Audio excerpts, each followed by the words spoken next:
میری عزیز بہنوں اور بیاہی بیٹیوں، آپ کی تسلّدیدی کا پرخلوص آداب قبول فرمائیے۔ آج ہم گھریلو خواتین کی روزمرہ مصروفیات پر روشنی ڈالیں گے۔ سب سے پہلے تو میں کہوں گی کہ اللہ تعالیٰ نے ہم انسان کو عقل سلیم دے کر اشرف المخلوقات کا درجہ عطا کیا ہے کہ ہم اپنی عقل کا استعمال کر کے اپنی روزمرہ زندگی کو سنواریں، نکھاریں اور سماج میں اونچا مقام حاصل کریں۔ بھلے ہی ہر بیٹی کے نصیب الگ الگ ہوتے ہیں، کوئی دولت مند، کوئی متوسط تو کوئی غریب۔ یہاں ہمیں اپنے سے کمتر کو دیکھ کر زندگی گزارنا ہوگا، لیکن آگے بڑھنے اور ترقی کرنے کی چاہ دل میں رکھیں۔ اب آگے کیسے بڑھیں؟ اگر میرے کہے چند تجربے بھی اپنا لیں تو آپ ترقی کی منزلیں طے کرتے ہوئے اعلیٰ مقام پر پہنچ جاؤ گی۔ سب سے پہلے تو آپ رات میں سونے اور صبح بیدار ہونے کے اوقات پر پابندی سے عمل کیجیے کہ رات 8 بجے سے 9 بجے کے درمیان عشائیہ یعنی رات کے کھانے سے فارغ ہو جائیے۔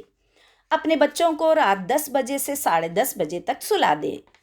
اگر بچے اعلیٰ جماعت کے ہوں پھر بھی رات 11 بجے تک سو جائیں، بھلے ہی صبح 3 یا 4 بجے بیدار ہو کر پڑھنے بیٹھ جائیں۔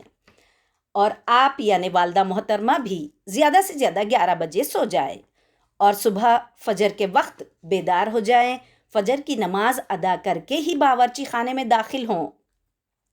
اس طرح بمشکل 2 گھنٹے میں آپ ناشتہ اور ظہرانے کے پکوان سے فارغ ہو جاؤ گی۔ پھر میاں بیوی بچے دسترخوان پر یکساں موجود رہیں۔ بعض ماؤں کا یہ اصول ہے کہ گھر میں سب کھانے کے بعد 11 یا 12 بجے خود ناشتہ کر کے دوپہر کا پکوان شروع کرتی ہیں، جو سراسر غلط ہے۔ آپ یہ دیکھیں کہ اپنے میاں اور بچوں کی زندگی میں آپ اہم کردار ادا کر رہی ہیں، یعنی سب کے برابر آپ کی صحت بھی بہت زیادہ اہمیت رکھتی ہے۔ ہمارے معاشرے میں زیادہ تر حضرات تجارت پیشہ ہیں، جن کی آمدنی کبھی زیادہ تو کبھی کم ہوتی ہے۔ گھر کے اخراجات مکمل ہو نہیں پاتے۔ اس صورت میں بیوی معاشی اعتبار سے کچھ ذمہ داریاں اپنے کندھوں پر لے لے۔ محنت کرنے کے لیے ہر عورت کا پڑھا لکھا ہونا ضروری نہیں۔ یوں تو آپ ہر عمر کے کسی بھی حصے میں تعلیم حاصل کر سکتی ہیں، لیکن پھر بھی اللہ تعالیٰ نے ہر انسان میں کچھ نہ کچھ خوبی چھپا رکھا ہے۔ ہمیں چاہیے کہ ان خوبیوں کو استعمال میں لائیں اور پردے میں رہ کر ہی محنت کریں اور اپنی آمدنی بڑھائیں۔ جیسے کئی خواتین ہنرمند ہیں، جیسے سلائی، کڑھائی، پکوان، mehndi design, makeup, haircut جیسے اور بھی کئی ہنر ہیں۔ ویسے شروعات میں تھوڑے سے یا چھوٹے سے کام سے شروع کریں، پھر آہستہ آہستہ اس کاروبار کو بڑھائیں۔ کبھی یہ نہ سوچیں کہ کوئی کیا کہیں گے۔ لوگ تو برا ہی کہیں گے اور برے وقت ہرگز ساتھ نہیں دیں گے۔ لوگوں کی پرواہ کیے بغیر اپنی محنت جاری رکھیے۔ اگر آپ گھر کے باہر نکل نہیں سکتی تو گھر بیٹھے تجوید سیکھ کر بچوں کو آن لائن قرآن پڑھائیے اور ہدیہ لیجیے۔ صاحب استطاعت خواتین مفت پڑھائیے، لیکن 5 وقت کی نماز سے غافل نہ ہوں۔ جب ہم اللہ تعالیٰ کو یاد کریں گے تو اللہ تعالیٰ ہمیں کبھی نہیں بھولے گا اور ہمارے کاروبار میں ترقی ہوگی۔ جب آمدنی بڑھ جائے تو کبھی اپنے میاں کو یہ احساس نہ دلائیں کہ میں آپ سے زیادہ کما رہی ہوں۔ اس طرح بچوں کی کچھ ذمہ داریاں آپ بھی اٹھا لے سکتی ہیں۔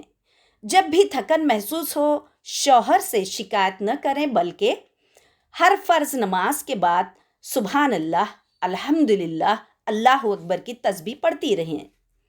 تھکن بالکل نہیں ہوگی، طبیعت میں چڑچڑاہٹ بالکل نہیں آئے گی، لیکن سونے اور جاگنے کے اوقات پر پابندی سے عمل کریں۔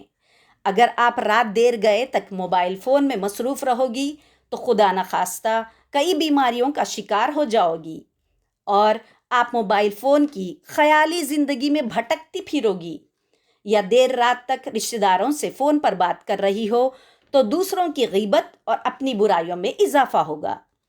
اگر محنت کرنا شروع کر دو گی تو دوسرے دن کی تیاری میں لگی رہو گی اور ساتھ ہی نماز کی پابندی کرو گی تو یہ بیماریاں جاتی رہے گی۔